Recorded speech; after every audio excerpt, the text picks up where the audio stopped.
Bong Joon-ho. Parasite.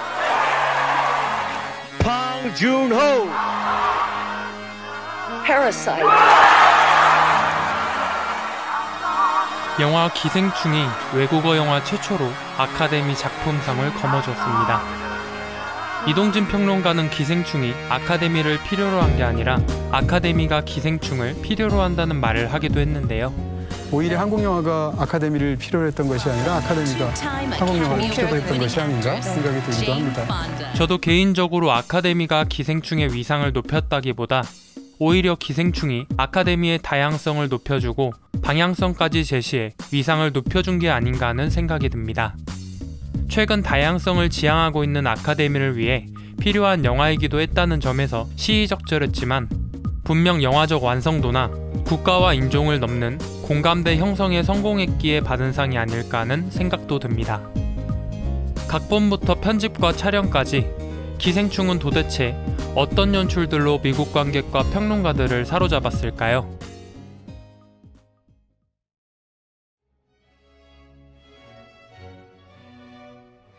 먼저 영화 기생충의 첫 장면입니다.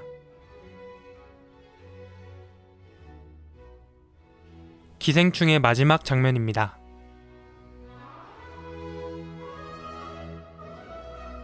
이 두 장면은 굉장히 비슷합니다. 이 두 쇼트의 대칭은 영화의 형식적으로 굉장히 중요하고 의미 있는 편집입니다.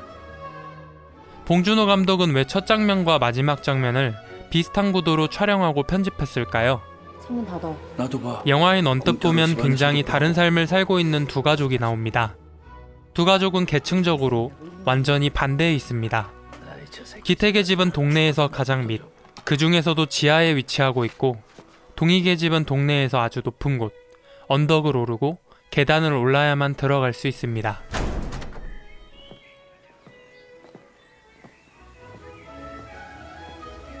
두 가족이 살고 있는 집의 위치부터 보여지듯 이들은 계층의 높낮이가 다릅니다. 이런 높낮이를 이용한 계급 연출은 특히 비가 오는 장면에서 효과적으로 표현됩니다. 비가 오면 물이 박 사장의 집에 있는 고지대에서 아래로 끝없이 내려갑니다.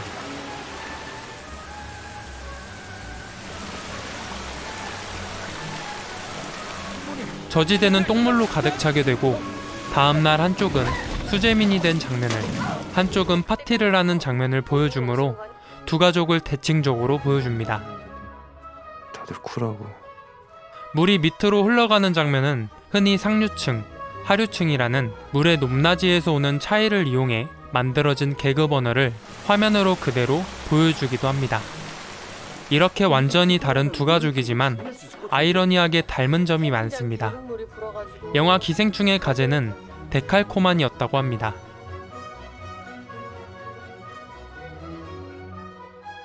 데칼코마니는 종이 한쪽에 물감을 묻히고 그 종이를 반으로 접었다 펴서 좌우대칭의 형태로 표현하는 방식의 그림입니다.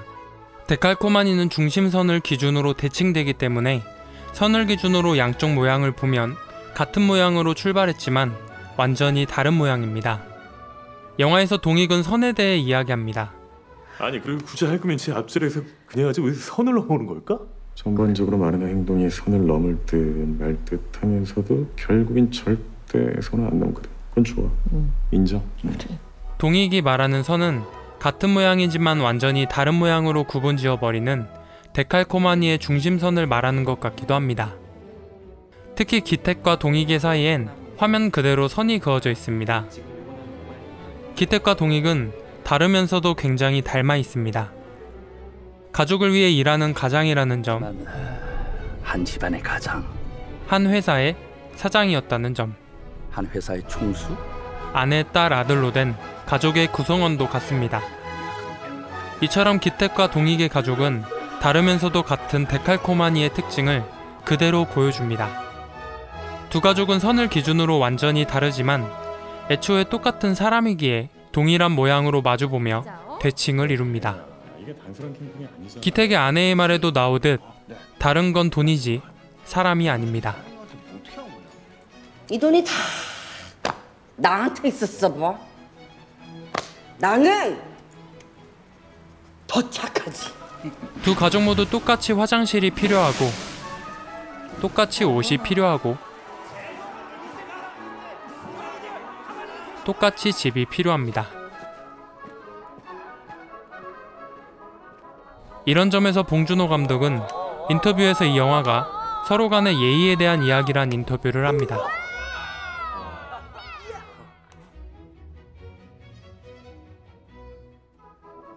계급이 다르지만 사실 알고 보면 같은 사람이기 때문에 같은 점들이 이렇게 많고 너와 내가 다르지 않다면 상대를 무시할 이유가 대체 어디에 있을까요? 분명 기택의 가족은 동익의 가족이 가지고 있는 자본의 빌부터 기생합니다. 하지만 자세히 들여다보면 동익의 가족 역시 기택 가족과 같은 하류층의 서비스가 없으면 살아가기 힘들다는 점에서 조금 다른 의미의 기생충처럼 보이기도 합니다. 그 아줌마 없이 오더라 일주일만 지나봐. 집안이 완전 쓰레기통 되지. 내 옷에선 냄새 풀풀 날 거고.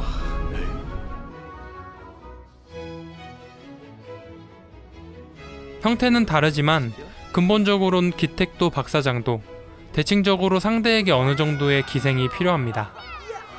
이처럼 영화 기생충의 각본은 자세히 보면 모든 게 데칼코마니처럼 같으면서도 다르게 대칭되어 있습니다.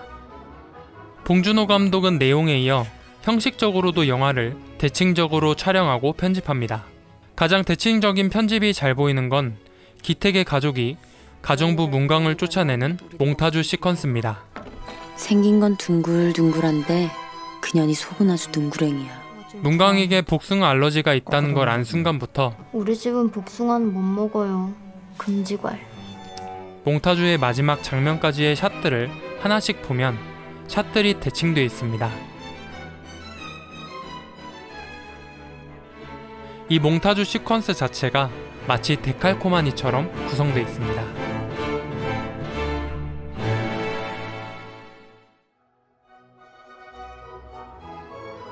이런 데칼코마니 대칭은 영화의 처음과 마지막 장면에도 나타납니다.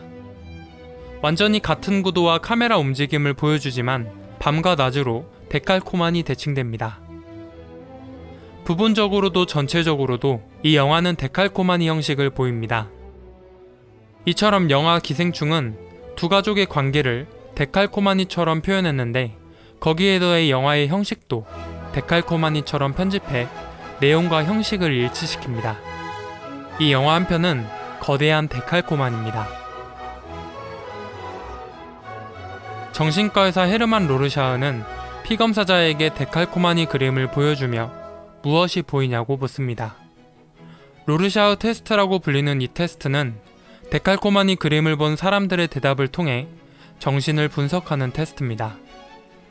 잉크 얼룩에 지나지 않을 뿐이지만 사람들은 데칼코마니를 보고 그곳에 자신의 생각을 반사해 무언가를 보게 됩니다.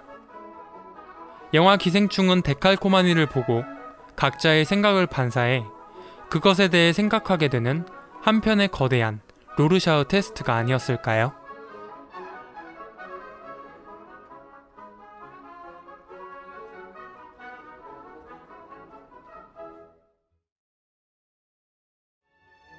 모든 사건이 종결되고 기우는 의사 같지 않은 의사와 형사 같지 않은 형사를 보고 웃습니다. 의사같이 안 생긴 의사가 말했습니다. 변명할 수 있는 기회가 전혀 형사같이 안 생긴. 체포 구속 적부심을 법원에 청구할 수. 지금 웃는 건가? 여기 내 말 들려요? 의사는 기우에 대해 이상이 생겨 이유 없이 웃는다는 듯 말하지만 과연 정말 그런 걸까요? 기우는 과외 처음부터 프리텐드라는 단어를 강조합니다. 프리텐드라는 단어? 2회 이상 꼭 사용할 거. 영화 내내 기우의 가족들은 자기 역할을 진짜처럼 연기하려고 노력합니다. 들으려고 들은 게 아닌데 통화 내용이 또 들려오니까 어쩔 수 없이 저런 아버지 지금 감정이 너무 막 여기 위에 올라가 있는데 그것 좀 여기까지 좀 그 노력에 가족 모두가 비극을 맞게 됩니다. 그에 비해 의사와 형사는 아무리 가짜처럼 보여도 진짜이기에 나오는 자조적 웃음이 아니었을까요?